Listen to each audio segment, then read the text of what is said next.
안녕하세요. 텔레학교입니다. 오늘은 성적 감수성에 대해서 한번 얘기해 볼게요. 매너라는 말에서 드러나다시피 제가 말하고자 하는 성교육은 사회적인 측면입니다.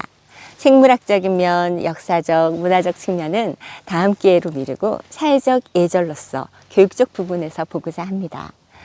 제 고민은 이 질문에서 시작됐어요. 우리 반 어린이가 저한테 와서 한 이야기입니다. 왜 짧은 반바지 입으면 안 돼요? 춥잖아. 살이 빨갛게 됐어. 아니요, 안 추워요. 그리고 추워도 참을 수 있어요. 반바지만 입을 수 있다면요. 너무 짧은 건 그렇지 않아? 사실 너 팬티 보일 때도 있어. 팬티 보이면 안 돼요? 다들 입는 거잖아요. 다들 입는 거라도 보이지 않게 입는 거라 속옷이라고 하는 거니까 안 보이는 게 사회적 예절 아닐까? 그럼 패션은요? 청바지 허리 밑으로 내리고 팬티 보이게 하잖아요. 그리고 브레이저나 민소매 끈도 보이게 하고요. 그건 어느 정도 큰 사람들 이야기고 사실 그것도 보기 싫어하는 사람 많을걸? 계속 주고받기가 이어지죠. 우리 어린이가 생각을 참 많이 한 모양입니다. 큰 사람만 패션이 중요한 게 아니고요. 저도 중요해요. 그러게 말이에요. 제 주변 분들은 학생 때까지는 수수하게를 강조하시다가 20살만 넘으면 넌 어떻게 그렇게 꾸밀 줄도 모르냐고 그런 얘기를 하시더라고요. 뭘 해봤어야 알죠. 그리고 어른들이 그렇게 입고 다니면 위험하대요. 짧게 입고 다니면 험한 일 당해요? 이제 제가 밀립니다. 그래서 애꿎은 단어 선택을 끌고 들어갑니다. 험한 일이라, 몹쓸 짓이라. 그게 아니라 성추행, 성폭력이 맞는 거죠. 바로 말 못하고 애들로 표현하는 게 더 자연스러운 게 이상한 거죠. 여기서 한참 때인 남자애들을 자극할 필요가 있냐. 밤늦게 다니니까 그렇지 않냐. 혼자 다니지 말고 같이 다녀라. 하는 말도 쉽게 떠오릅니다. 사실 저도 이런 말 중에 몇 개는 어른으로서, 선생으로서 성교육 시간에 했던 것 같습니다. 그런데 이 어린이가 또 덧붙여 말합니다. 제 잘못은요, 추운데 짧고 입게 다녀서 감기 걸리는 것 뿐이에요. 그 다음은 다 다른 사람 잘못이라고요. 뭐라고 하시겠습니까? 누구 잘못이냐를 따지기보다 네가 안전한 게 더 중요한 거니까 조심하자 하시겠습니까? 저도 그 말밖에 못했지만 사실 이 어린이 이야기에 동의합니다. 다른 잘못이나 범죄는 가해자 중심으로 이야기하고 원인도 그것에서 찾습니다. 그런데 유독 성범죄는 피해자에게 주목하는 경우가 많습니다. 이 사진은 성폭력 피해자들이 당시 실제 입었던 옷을 전시해 놓은 것입니다. 검은색 속옷이 하나 보이고 대부분 평범한 옷입니다. 그리고 분홍색 민소매 원피스가 하나 보이는데 너무 작아 마음이 아픕니다. 이 전시는 피해자들의 잘못이 아니라는 말을 하고 싶은 겁니다. 성교육과 성적 매너를 바라보는 관점은 다르지 않습니다. 대상자가 아닌 행위자 중심으로 이야기되어야 한다. 이 점을 강조하고 싶어서 긴 이야기를 했습니다. 당연한 걸 뭘 그렇게 걱정하냐 하실 분도 계시겠지만요. 그런데 이 말을 들으면 어떠실까요? 대부분 성적 관계에서 주도성은 권력과 힘과 연결되어 있습니다. 힘이 센 사람에게 약한 사람이, 지위가 높은 사람에게 지위가 낮은 사람이 당하는 게 성추행이고 성폭력입니다.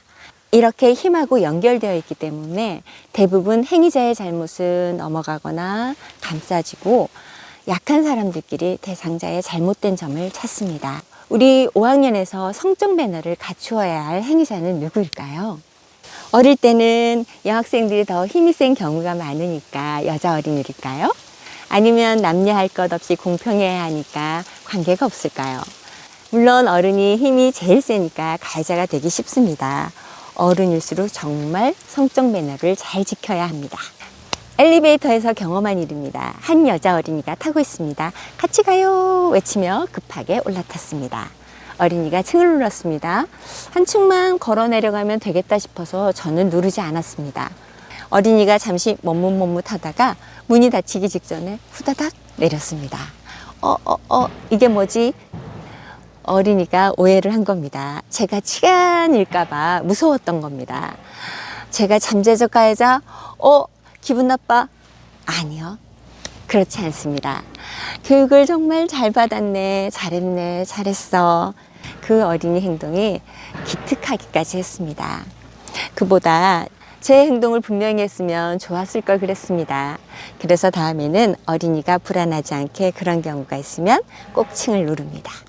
또 어른들은 어린이를 보면 아유 너 정말 예쁘게 생겼다, 키도 크고 튼튼해 보이네, 이런 말을 인사처럼 합니다. 이상하지 않죠? 그런데 이쁘게 생겼다는 말을 싫어하는 남자 어린이라면요, 자신의 큰 골격 때문에 떡달하고 놀림받는 여자 어린이라면요, 외모 이야기로 다가가는 그게 친근해 보이는 시대는 끝났습니다. 사실 학교를 떠나기 전까지는 저도 자신이 없었습니다. 그래서 현상을 보고도 모른 척 했습니다. 남학생도 여학생도 똑같아 하면서 말이에요. 하지만 학교에서 일어나는 성폭력, 성과 관련된 문제의 많은 부분들은 남학생에게서 일어납니다. 힘은 여학생들이 더 셀 수 있지만 성적직이나 공격성은 그렇지 않습니다. 물론 여학생들이 저지른 일도 알고 있습니다. 3학년 여학생들 몇몇이 2학년 남학생을 화장실로 데려가서 옷을 벗겼다는 이야기도 들었습니다. 정말 놀라고 놀랐습니다. 그러나 앞서 말씀드린 것처럼 빈도면에서 남학생들이 더 많습니다. 사진을 찍거나 교실 뒤에서 친구를 무릎 위에 앉혀놓고 앞에 세워놓고 성적 행위를 흉내냅니다. 그리고 뜻도 제대로 알지 못하는 성적인 욕설도 자주 해요. 엄마를 성적으로 욕하는 것, 여성을 혐오하는 욕을 듣기 싫어도 하루에 수없이 듣습니다. 교실에서 이런데 밖에서는 또 어떻겠습니까? 집에 이렇게 있는데 거실 창문을 열어놓으면 밖에서 어린이들이 노는 소리가 들릴 때가 있습니다. 사람에 따라 상황에 따라 다르겠지만 저는 참 듣기 좋아하는 편입니다. 어린이가 살고 있는 곳이라면 이렇게 시끌벅적 까르르 해야죠. 그런데 어떤 분이 학교에 민원을 넣었대요. 놀이터에서 어린이들이 노는데 욕을 너무 많이 해서 교육 좀 시키라고요. 그러게요. 같이 좀 합시다. 학교에서도 하고 가정에서도 하고 동네 어른으로서 본인도 좀 하시고. 말은 이렇게 해도 쉽진 않죠. 왜 이러는지, 우리 예쁜 어린이들 입에서 행동에서 어떻게 이런 일들이 벌어지는지, 우리 어린이들이 어떤 세상에 살고 있는지 도대체 모르겠다 싶어 걱정이 됩니다. 하지만 앞서 말씀드렸듯이 훈육은 이유를 묻기 전에, 따지기 전에 멈추게 해야 하는 것입니다. 쉽게 외모 평가하고 성적인 말을 농담인 듯, 성적인 행동을 장난인 듯 하는 것 모두 성적 수치심을 일으키게 합니다. 성폭력인 것이죠. 여학생도 그래야 하고 남학생은 더욱더 애써 가르쳐야 합니다. 25년도 더 전의 일입니다. 담임을 하다 보면 재밌는 이야기를 듣게 됩니다. 자기 결혼할 때 줄에 서달라는 이야기를 그때부터 벌써 들었습니다. 그래서 뭐라고 했냐면요, 우리 반에서 결혼하는 사람이 나오면 해주겠다고 했습니다. 둘 다 우리 반이어야 하는 거죠. 그런데 졸업을 하고 얼마 뒤에 흥미진진한 이야기를 들었습니다. 둘 다 제가 참 예뻐라 하는 어린이였는데요. 중학생이 되고 나서 둘이 사귀기 시작했다는 겁니다. 이야기를 전해준 어린이와 함께 물개 박수를 치며 좋아했습니다. 그래도 남의 연애사라 모른 척했죠. 그러다 시간이 좀 지나서 둘이 헤어졌다는 말을 또 듣게 됐어요. 아쉬웠어요. 여학생을 만나게 됐는데 그 여학생이 머뭇머뭇하면서 이야기를 꺼내더라고요. 헤어진 이유가 과도한 스킨십 요구 때문이었다고 하더라고요. 아, 못난 놈, 이렇게 좋은 애를 놓치다니. 첫 생각이 그거였습니다. 성적 감수성이 없어서 그런 겁니다. 자기처럼 상대도 성적 호기심이 무진장 높고 만나면 스킨십만 하고 싶고 그런 줄 안 겁니다. 남자 어린이는 성적 감수성 빼고는 정말 멋진 어린이였는데 성적 감수성이 이렇게 중요합니다. 남자애들이 그렇지 한창 호기심 뿜뿜할 때잖아. 이해하는 건 좋습니다. 그런데 그런 이해가 내 아이를 위한 것인지 나를 위한 것인지 생각해 보아야 합니다. 말하자면 그게 내 마음이 좀 편하니까, 나도 그런 경험이 있으니 이해하기 쉬워서 이런 건 안 된다는 겁니다. 여자아이들도 그럴 때입니다. 팬픽이나 비엘에 유난스럽게 열광하죠. 그런데 둘은 차이가 있습니다. 여자 어린이들은 좀 더 판타지적이라면 남자아이들은 좀 더 감각적, 촉각적 경험을 하고자 합니다. 둘의 차이가 생물학적 차이라고 생각하십니까? 성 차이에 대한 연구는 정말 다양하고 논박적입니다.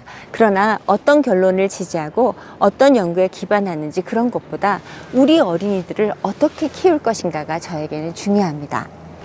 판타지로 꿈을 꾸는 유형과 촉각적 경험을 추구하고자 하는 유형, 어느 쪽이 더 성에 위험하겠습니까? 그 개방이 생물학적 차이에서만 이야기된다면 교육적으로 접근할 부분은 현저히 줄어듭니다.